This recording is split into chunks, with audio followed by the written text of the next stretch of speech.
کون سے لوگ ہیں؟ ہمیں لوگ اہل حدیث کہتے ہیں. اہل حدیث کا کیا مطلب ہے؟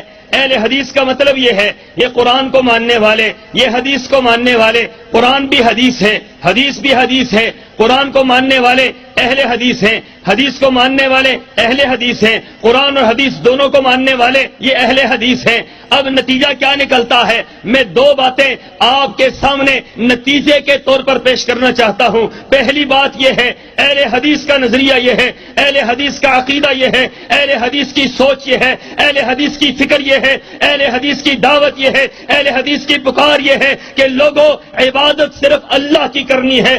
عبادت کے لائق اگر کوئی روئے زمین کے اندر کوئی ذات ہے تو صرف اللہ کی ہے، عبادت اللہ کی ہے. اب طریقہ کس کا اپنایا جائے، طریقہ کس کا اختیار کیا جائے، طریقہ کس کا اپنایا جائے، کس کی بات کو مانا جائے. نماز ہم پڑھنا چاہتے ہیں، طریقہ کس کا ہو. روزہ رکھنا چاہتے ہیں، طریقہ کس کا ہو. زکات دینا چاہتے ہیں، طریقہ کس کا ہو. حج کرنا چاہتے ہیں، طریقہ کس کا ہو. کاروبار کرنا چاہتے ہیں، طریقہ کس کا ہو. سیاست کرنا چاہتے ہیں، طریقہ کس کا ہو. ہم ہر عمل کرنا چاہتے ہیں، اخلاقیات میں، کردار میں، گفتار میں، عادات میں، ہر چیز میں ہم طریقہ اپنانا چاہتے ہیں. وہ طریقہ کس کا ہو؟ تو دو باتیں آپ کے سامنے اہل حدیث نظریے کی بیان کرنا چاہتا ہوں کہ عبادت صرف اللہ کی ہے اور طریقہ صرف محمد مصطفیٰ کا ہے. نعرہ تکبیر، مسلک اہل حدیث سید عتیق الرحمان شاہ صاحب ہونگی.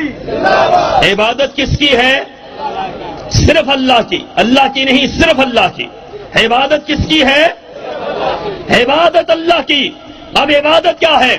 عبادت اہل حدیث کس کو کہتا ہے؟ آئیے اہل حدیث کی دعوت کو دیکھیں. ہماری دعوت کتاب و سنت کی دعوت، ہماری دعوت قرآن و حدیث کی دعوت، ہماری دعوت وہ دعوت ہے جس کو میں علی وجہ البصیرہ کہنا چاہتا ہوں، جو آج کے دور سے یہاں سے کنگن پن کے مولانا محی الدین لکھوی اس دعوت کو لے کر چلے ہیں. اس دعوت کو پیچھے لے کر جائیں. حبیب الرحمان یزدانی کی دعوت اس سے پیچھے لے کر جائیں. علامہ احسان اللہ ظہیر کی دعوت اس سے پیچھے لے کر جائیں. ثناء اللہ عمر تصریح کی دعوت اس سے پیچھے لے کر جائیں. وہ شیخ الکل محمد حسین کی دعوت اس سے پیچھے لے کر جائیں. تو شاہ ولی اللہ کی دعوت اس سے پیچھے لے کر جائیں. امام شوکانی کی دعوت اس سے پیچھے لے کر جائیں. ابن جوزی کی دعوت اس سے پیچھے لے کر جائیں. ابن تیمیہ کی دعوت اس سے پیچھے لے کر جائیں. بخاری، مسلم، ابو داؤد، نسائی، ترمذی، ابن ماجہ ان کی دعوت اس سے پیچھے لے کر جائیں. امام احمد بن حنبل کی دعوت، امام شافعی، امام مالک، امام احمد بن حنبل، امام ابو حنیفہ رحمہم اللہ تعالی ان کی دعوت، اہل حدیث کی دعوت، تابعین کی دعوت،